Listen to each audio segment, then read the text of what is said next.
আমাদের উপজেলা এবং বিভিন্ন ইউনিটের বিভিন্ন পর্যায়ে বিএনপির নেতৃবৃন্দ,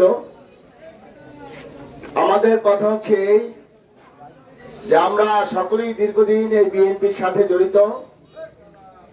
এই 6 জনের মধ্য থেকে বেগম জিয়া এবং স্ট্যান্ডিং কমিটির মেম্বার এবং তারেক জিয়া যাকে মনোনয়ন দেবেন, আমরা সবাই যার যা আছে তাই নিয়ে ধানের শীষকে বিজয়ী করার জন্য আপ্রাণ চেষ্টা করব এবং অপর প্রার্থীগণ আমাদের সাথে আপ্রাণ চেষ্টা করবেন আমাদের এই আসনটি বেগম জিয়ার হাতকে শক্তিশালী করার জন্য, আগামী দিন উপহার দেওয়ার জন্য।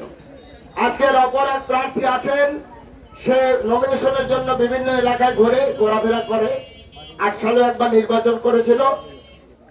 তো আপনারা জানেন আমাদের এখানকার যিনি আগের প্রতিমন্ত্রী ছিলেন আইন, শাহজাহান ওমর সাহেব, উনি হঠাৎ নৌকার মাঝি হয়ে গেলেন। তো আমাদের আল্লাহ আর কত কি দেখাইবে, শাহজাহান ওমর সাহেব নৌকার মাঝি, এটা তো আমরা কখনো আশা করি নাই। যে ভাই সে এমপি হয়ে গেছে, সে তার চিন্তা গেছে। এরপর বিএনপির কেন্দ্রীয় নির্বাহী কমিটি ধর্ম বিষয়ক সম্পাদক করছে জামাল সাহেবকে, রফিকুল ইসলাম জামাল। তো আমাদের বিএনপির নীতি নির্ধারকরা মনে করছে জালুকাঠি এক নির্বাচনী আসনটি শাহজাহান ওমর সাহেব যেহেতু মারাত্মক অধর্মের কাজ করছে, কাজী ওই আসনে ধর্মটাকে দাও, ধর্ম বিষয়ক সম্পাদক। ওই ভদ্রলোক কি করতেছে, কোথায় স্কুল, কোথায় কলেজ, কোথায় কি বিভিন্ন চাঁদাবাজ, কোথায় উপর চেয়ারম্যানকে বসাই রাখতে হইবে, তার কাছে টাকা নিতে হইবে, কোথায় জাকির আছে, কোথায় অন্যান্য চেয়ারম্যান আওয়ামী লীগের আছে যারা ভোট কাটেন, তাদেরকে পুনর্বাসনের দায়িত্ব বিএনপির নেই, তাদেরকে খুঁজে বের করার দায়িত্ব বিএনপির নেই। এই সমস্ত চাঁদাবাজকে প্রতিহত করার জন্য আজকে আমাদেরকে ঐক্যবদ্ধ থাকতে হবে।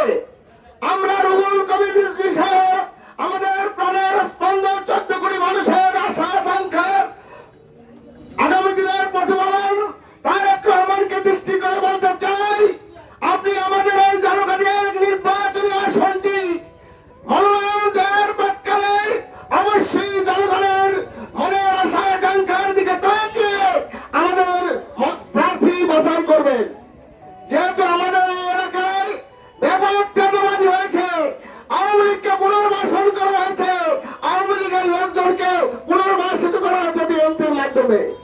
কাজেই আমাদের বক্তব্য পরিষ্কার, আপনারা সবাই খালেদা জিয়ার এবং তারেক জিয়ার পতাকা তলে, আমাদের 6 নেতার পতাকা তলে আগামী দিন ঐক্যবদ্ধ থাকবেন।